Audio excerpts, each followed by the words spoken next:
যারা নাই আমাদের মাঝে তাদের জন্যই এই শ্রদ্ধাটা দেয়া হয়েছে। এখানে খাইতাম, এখানে শুইতাম, এখানে ডাবিং করতাম, এখানেই শুটিং। এফডিসি তো আসলেই মনটা বড় হয়ে যায়, ভালো হয়ে যায়। ছবি না হওয়ার কারণ হচ্ছে একটাই, হলগুলি বন্ধ হয়ে গেছে। হল থাকলে ছবি করতেন। ডিরেক্টররা এখনো ওই রকমই আছে, মেধা আছে, সবই আছে, কিন্তু ফাইন্যান্স যেটা বেটা ছবি বানাতে এখন, আগে হয়তো 20 লাখ 25 লাখ 30 লাখে হতো, এখন একটা ছোট ছবি বানাতে গেলে আপনাকে মিনিমাম 2 থেকে 3 কোটি টাকা খরচ হতো।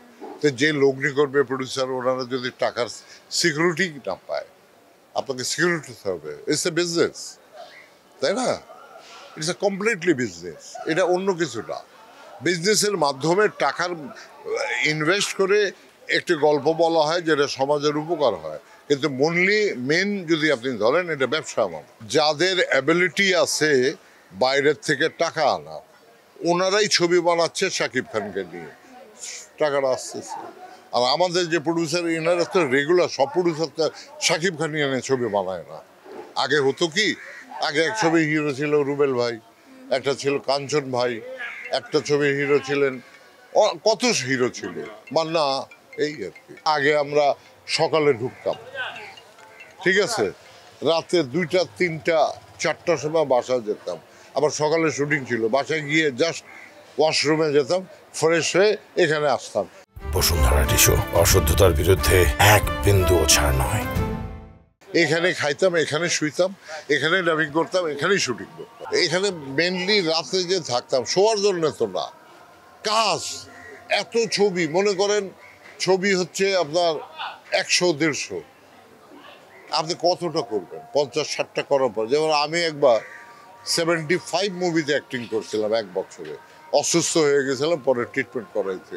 আমার অনেক ছবি দেখবেন এরকম শুকিয়ে গেছি আমি, আবার অনেক মোটা আছি, ওই ট্রিটমেন্ট করাইতে হয়েছিল আমাকে। এত ওয়ার্ক করা যায় না। যারা নাই আমাদের মাঝে তাদের জন্যই এই শ্রদ্ধাটা দেয়া হয়েছে, এবং তাদের ফ্যামিলির লোকদেরকে ডাকা হয়েছে। মনে করেন আজকে আমি আছি, কাল না থাকলে সবাই ভুলে যাবে আমার ফ্যামিলির লোকদেরকে। এরকম একটা যদি সিস্টেম থাকে তাহলে আমরা বুঝতে পারবো যে এরা আমাদেরই, যেমন এখন পরিচয় হলো খানজানুল ভাইয়ের ছেলের সাথে, এটা গ্রেট অ্যাক্টর ইন বাংলাদেশ, আসবে না ওই রকম। তারপরে ফরিদ আলী সাহেবের ছেলে ছিল, ফরিদ আলী ভাই অনেক বড় আর্টিস্ট ছিলেন। এইরকম আর কি, এটা করাটা খুব ভালো যদি এনারা ধরে রাখে। আমার 2 জায়গায় খুব আবেগ কাজ করে। এক হচ্ছে বিটিভি, যেখানে আমি শিল্পী হিসাবে জন্ম নিয়েছি, আমি খুব শ্রদ্ধা করি। ওরা অ্যাক্টিংয়ের জন্য ডাকুক না ডাকুক, আমি যখন এফডিসির পাশ দিয়ে যাই তো এই টেলিভিশনকে সালাম করে যাই। আর এফডিসি তো আসলেই মনটা বড় হয়ে যায়, ভালো হয়ে যায়, সবাই আত্মীয় স্বজন ভাই ব্রাদার, এই আর